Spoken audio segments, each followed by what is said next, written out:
Il ponte del Fiume Rosso, la fine dei Vichinghi. Anno 1066. Una data incisa a fuoco nella storia inglese, universalmente associata alla battaglia di Hastings e all'inizio della conquista normanna.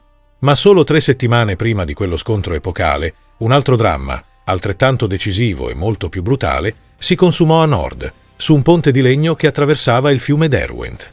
Lì, a Stamford Bridge, l'ultima grande armata vichinga che avesse mai messo piede sul suolo inglese fu colta di sorpresa e massacrata. Non erano semplici predoni, ma un'immensa forza d'invasione guidata da una leggenda vivente. Harald Hardrada, il Duro, il Fulmine del Nord, un re guerriero la cui vita era stata un'incredibile saga di battaglie, esilio e potere. Questa non è solo la storia di una battaglia, è la storia della fine di un'epoca. È il racconto di una marcia forzata che sfidò ogni logica, di un re sassone costretto a combattere per il suo regno su 2 fronti, e della resistenza disperata di uomini che, pur sapendo di essere condannati, scelsero di morire come erano vissuti, combattendo fino all'ultimo respiro, per l'onore e per il loro re. Questo è il canto del cigno dell'era vichinga, la furia e il sangue a Stamford Bridge. Parte 1. Prologo di sangue, la crisi di successione inglese. Tutto ha inizio con la fine. Il 5 gennaio 1066, dopo un regno lungo e pio, re Edoardo d'Inghilterra, passato alla storia come il Confessore, muore nel suo nuovo palazzo di Westminster. La sua morte, tuttavia, non porta la pace, ma un'eredità di caos. Edoardo non ha figli, e un regno senza eredi diretti, nell'undicesimo secolo, è una carcassa in attesa di avvoltoi.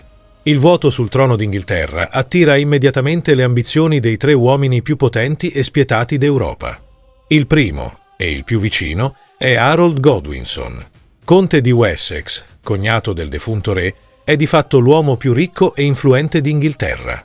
È un leader militare provato, un politico astuto e, agli occhi della nobiltà sassone, la scelta più logica e naturale. Secondo le fonti inglesi, come la cronaca anglosassone, lo stesso Edoardo, sul letto di morte, lo avrebbe designato come suo successore. Forte di questa presunta investitura e del supporto del Witenagemot, il consiglio dei grandi del regno, Harold non perde tempo. Il giorno dopo la morte di Edoardo, viene incoronato re d'Inghilterra nell'abbazia di Westminster. Per lui, la questione è chiusa. Per il resto d'Europa, la guerra è appena iniziata.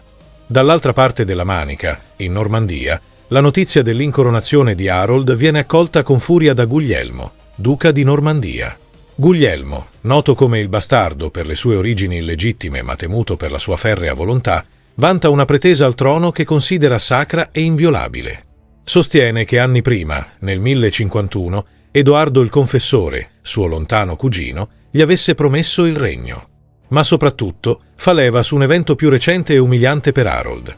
Nel 1064, naufragato sulle coste normanne, Harold Godwinson era diventato ospite forzato di Guglielmo e, secondo le fonti normanne, fu costretto a giurare su sacre reliquie di appoggiare la pretesa di Guglielmo al trono.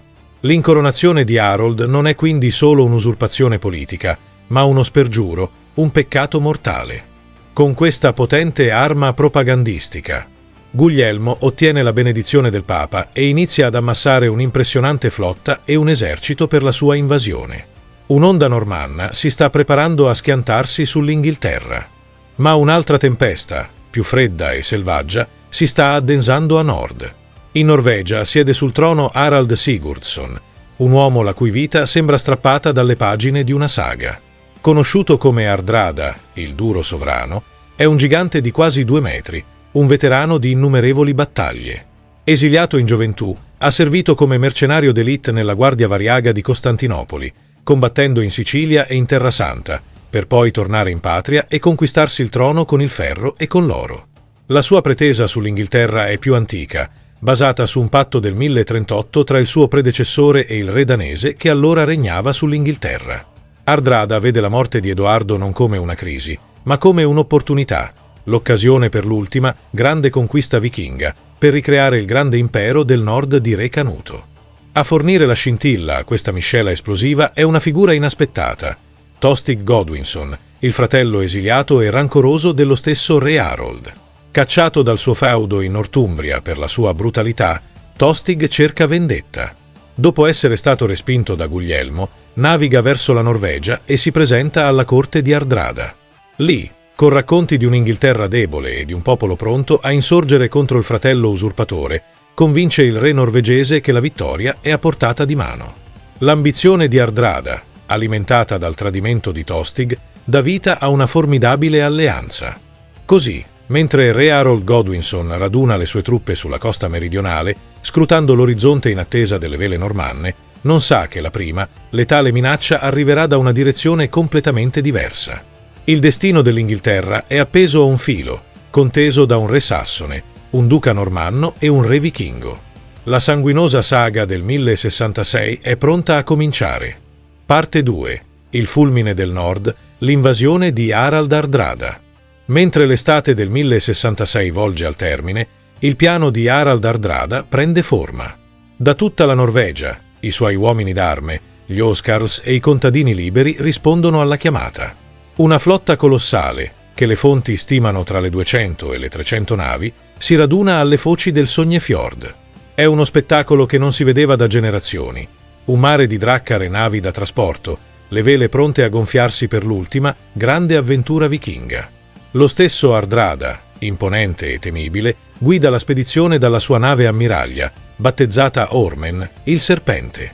La flotta salpa, facendo prima rotta verso le isole Orcadi e Shetland, avamposti norreni, per raccogliere rinforzi.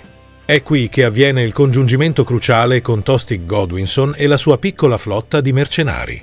L'alleanza è sigillata. Con la conoscenza di Tostig delle coste e della politica inglese e la potenza militare di Hardrada, l'invasione appare inarrestabile. Il fulmine del nord si abbatte sulla costa nord-orientale dell'Inghilterra. La flotta risale il fiume Tyne, saccheggiando e bruciando. La città di Scarborough tenta di resistere, ma i norreni, con una tattica spietata, salgono sulla collina che la sovrasta, appiccano un enorme incendio e scagliano i tizzoni ardenti sulle case di legno, costringendola alla resa. La campagna di terrore serve al suo scopo, seminare il panico e dimostrare che nessuna resistenza sarà tollerata. L'obiettivo finale è la grande città di York, l'antica Jorvik, il cuore del potere nel nord e un tempo capitale di un regno vichingo. A difesa del nord ci sono i giovani conti Edwin di Mercia e Morcar di Northumbria.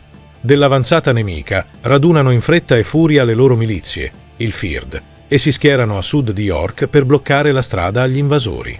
Lo scontro avviene il 20 settembre 1066, in un'area di campi e paludi nota come Fulford Gate. Gli inglesi, sebbene in inferiorità numerica, combattono con coraggio e inizialmente riescono a respingere l'ala dell'esercito vichingo comandata da Tostig. Ma Harald Hardrada non è un predone, è un generale esperto. Tenendo le sue truppe migliori di riserva, attende il momento propizio.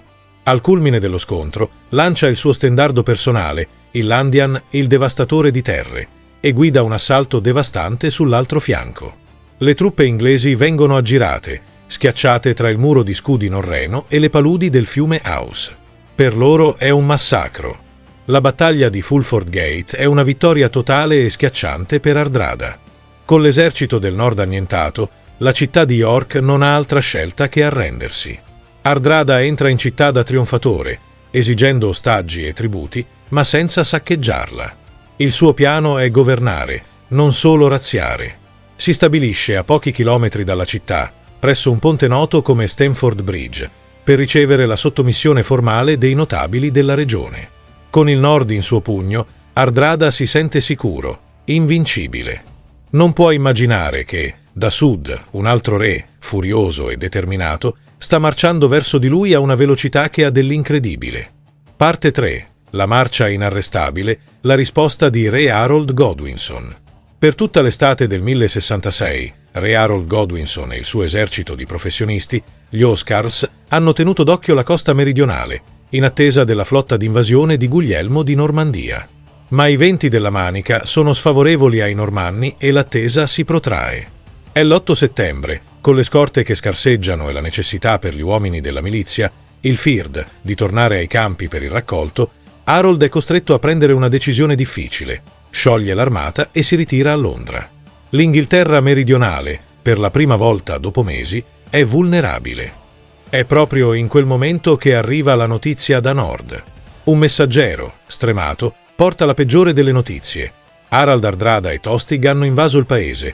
L'esercito dei conti Edwin e Morcar è stato annientato a Fulford e la grande città di York si è arresa. Per Harold è un colpo durissimo. Il suo regno è sotto attacco, non da sud come previsto, ma da nord. Molti consiglieri gli avrebbero suggerito la prudenza, di attendere, di radunare un nuovo, grande esercito. Ma Harold sa che l'esitazione è un lusso che un re non può permettersi.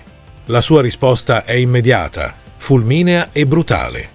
Radunando i suoi Oscars e le truppe migliori, parte immediatamente da Londra. Inizia così una delle marce forzate più straordinarie della storia militare. L'esercito sassone copre la distanza di quasi 300 km che separa Londra da York in soli 4 o forse 5 giorni. È una media di quasi 60-70 km al giorno, un ritmo quasi inconcepibile per un'armata dell'XI secolo. I suoi guerrieri non sono cavalieri, ma fanti montati. Viaggiano a cavallo per massimizzare la velocità, ma smontano per combattere. Questa tattica, unita a una determinazione feroce, permette loro di muoversi come un'ombra. Mentre marciano senza sosta, raccogliendo lungo la via le milizie disponibili, la loro avanzata rimane un segreto. Hardrada, accampato vicino a York, è completamente all'oscuro del pericolo. Le sue spie non segnalano nulla, convinto com'è che Godwinson sia ancora a centinaia di chilometri di distanza, preoccupato per i normanni. L'eccesso di sicurezza, nato dalla schiacciante vittoria di Fulford, si rivelerà il suo errore fatale. La sera del 24 settembre, l'esercito di Harold arriva a Tadcaster, a pochi chilometri da York muovendosi con cautela. Il re sassone riprende il controllo della città e impartisce gli ordini per l'alba. Scopre che i norreni hanno diviso le loro forze e che il giorno seguente, il 25 settembre, attendono gli ostaggi e i tributi presso Stamford Bridge. L'invasore è diventato la preda. Harold ha completato la sua marcia impossibile e ora ha in mano l'arma più letale di tutte, la sorpresa totale. All'alba, l'esercito inglese si muoverà per l'ultima volta, per cogliere il nemico e porre fine alla minaccia vichinga una volta per tutte. Parte 4. Il Ponte della Morte, la leggenda del berserker solitario. L'alba del 25 settembre 1066 sorge su un giorno insolitamente caldo. Presso il loro accampamento a Stamford Bridge, i guerrieri norreni si godono il sole e il sapore della vittoria. Sono così sicuri della loro posizione che, per sopportare meglio il caldo, molti di loro hanno lasciato le pesanti cotte di maglia, le birnis, alle navi, a chilometri di distanza. Indossano solo elmi, scudi e le loro armi, pronti per quella che credono essere una semplice formalità, ricevere gli ostaggi di York. Tra loro ci sono lo stesso Hardrada e Tostig, ignari del fatto che galoppa verso di loro. Improvvisamente, all'orizzonte, appare una nuvola di polvere. Dalla polvere emerge il bagliore del sole riflesso su migliaia di elmi e punte di lancia. Non sono gli ostaggi, è un esercito. L'incredulità si trasforma in panico quando si sparge la voce. È re Harold Godwinson in persona. La sorpresa è totale, devastante. I vichinghi, sparsi su entrambe le rive del fiume Derwent, vengono travolti. Quelli sulla sponda occidentale, la più vicina a York, sono i primi a cadere sotto la carica della fanteria montata sassone. I pochi sopravvissuti si lanciano in una corsa disperata verso l'unica via di fuga, lo stretto ponte di legno che attraversa il fiume. Il ponte diventa l'epicentro della battaglia, un collo di bottiglia dove la superiorità numerica inglese viene annullata. È qui che la storia si tinge di leggenda. Mentre i suoi compagni cercano di organizzare una difesa sull'altra sponda, un singolo guerriero norreno, descritto dalle cronache come un uomo di statura gigantesca, si volta e decide di affrontare da solo l'intero esercito inglese. Armato, molto probabilmente, di una massiccia ascia danese, si piazza al centro del ponte e sfida chiunque a passare. Ciò che segue è un'impresa di eroismo suicida. L'uomo è una furia inarrestabile. Para, schiva, colpisce, lascia, rotea in un arco mortale, frantumando scudi, elmi e ossa. La cronaca anglosassone riporta, con un misto di orrore e ammirazione, che questo berserker solitario uccise fino a 40 soldati inglesi, bloccando di fatto l'avanzata di Harold. Per un tempo che dovette sembrare un'eternità, un solo uomo tenne in scacco un intero regno. Ma l'eroismo non può fermare l'inevitabile. Vedendo i suoi uomini incapaci di forzare il passaggio, un soldato sassone escogita una soluzione tanto geniale quanto brutale. Trovata una piccola imbarcazione, pagaia silenziosamente sotto il ponte. Posizionandosi esattamente sotto il gigante norreno, affonda la sua lancia verso l'alto, attraverso le fessure del tavolato di legno. Il colpo è letale. Colpito dal basso, in un punto non protetto, l'eroe del ponte crolla. Il suo grido d'agonia è il segnale della fine. La via è libera. L'esercito anglosassone, infuriato per il ritardo e le perdite, si riversa in massa sul ponte, pronto a scatenare l'inferno sull'armata vichinga, che, finalmente, è riuscita a formare un disperato muro di scudi. Parte 5. Lo scontro finale, la caduta dei giganti norreni. Superato il ponte, l'esercito anglosassone si schiera di fronte a ciò che resta dell'armata vichinga. Grazie al tempo guadagnato dal loro campione solitario, i norreni sono riusciti a formare la loro più celebre formazione difensiva, lo Skjaldborg, il muro di scudi. Scudo contro scudo, lancia contro lancia, i vichinghi creano un anello di acciaio e legno, pronti a vendere cara la pelle. Ma la loro linea è improvvisata e il fianco esposto dalle anse del fiume Derwent rappresenta una debolezza fatale. E, cosa più grave, a molti di loro manca ancora la cotta di maglia. La battaglia esplode in una carneficina. Le compatte file di Oscars si schiantano ripetutamente contro il muro di scudi norreno. È un combattimento brutale, claustrofobico, un duello di resistenza e forza bruta. Le asce danesi dei vichinghi si abbattono con forza terrificante, ma gli inglesi sono meglio corazzati, più freschi e animati dalla furia di chi difende la propria terra. In quel momento, dal campo vichingo si leva un grido di speranza. Dalla strada che conduce alle navi arrivano di corsa i rinforzi, guidati dal fedele luogotenente di Hardrada, Eystein Orre. Chiamati all'inizio della battaglia, questi uomini hanno corso per chilometri sotto il sole, indossando la loro pesante armatura completa. Il loro arrivo è impetuoso e per un momento riesce a far vacillare l'attacco inglese. Ma il loro è uno sforzo sovrumano e di breve durata. Molti, secondo le saghe, crollano e muoiono per il puro sfinimento non appena giunti sul campo di battaglia, in un episodio che passerà alla storia come la tempesta di Orre. Vedendo i suoi uomini vacillare, Harald Hardrada scatena la sua leggendaria furia. Abbandonando la sicurezza del muro di scudi, si lancia nella mischia come un vero berserker. Secondo il cronista Snorri Sturluson, combatte con una spada a due mani, menando colpi così potenti che i soldati inglesi si aprono al suo passaggio. Per un momento, il gigante norreno sembra inarrestabile, l'incarnazione stessa del dio della guerra. Ma proprio al culmine della sua furia, il fato lo raggiunge. Una freccia, scoccata da un anonimo arciere sassone, lo colpisce in pieno alla gola. Senza la protezione della sua armatura, la ferita è mortale. Il fulmine del nord, l'ultimo grande re vichingo, crolla a terra, soffocando nel suo stesso sangue. La morte del re è un colpo devastante per il morale norreno. Vedendo lo stendardo devastatore di terre cadere, re Harold Godwinson avanza e offre una tregua. Promette salva la vita a suo fratello Tostig e ai sopravvissuti in cambio della resa. Ma Tostig, consumato dall'odio e forse consapevole che per lui non c'è più un posto nel mondo, rifiuta. Raccoglie lo stendardo di Hardrada e guida i suoi uomini in un'ultima, disperata carica. La sua resistenza è breve. Poco dopo, anche lui cade sul campo di battaglia. Senza più leader e senza più speranza, il muro di scudi vichingo si frantuma. La battaglia si trasforma in un inseguimento e in un massacro. Gli inglesi, implacabili, non danno quartiere, vendicando l'invasione e le perdite subite. La grande armata vichinga cessa di esistere in un bagno di sangue sulle rive del Derwent. Parte 6. Epilogo. Un regno vinto, un'era finita. Il campo di battaglia di Stamford Bridge è una visione apocalittica. Migliaia di corpi giacciono sulle rive del Derwent, le acque del fiume rosse di sangue. La vittoria di Harold Godwinson è stata totale, schiacciante, una delle più decisive mai ottenute da un esercito anglosassone. La scala della disfatta vichinga è quasi inimmaginabile. Della superba flotta di oltre 200 navi che aveva invaso l'Inghilterra, ne bastano solo 24 per riportare in patria i pochi, umiliati sopravvissuti. Re Harold, in un gesto di magnanimità, permette al figlio di Hardrada, Olaf, e agli altri superstiti di andarsene, dopo averli costretti a giurare di non attaccare mai più il suolo inglese.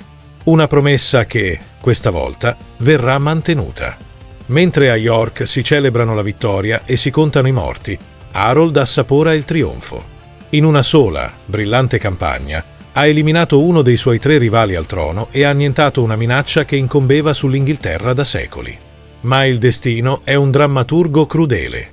Pochi giorni dopo la battaglia, forse il 1° di ottobre, un messaggero arriva da sud, portando la notizia che Harold temeva da mesi. Il vento della Manica ha girato. Il 28 settembre, 3 giorni dopo Stamford Bridge, Guglielmo di Normandia è sbarcato con il suo esercito a Pevensey.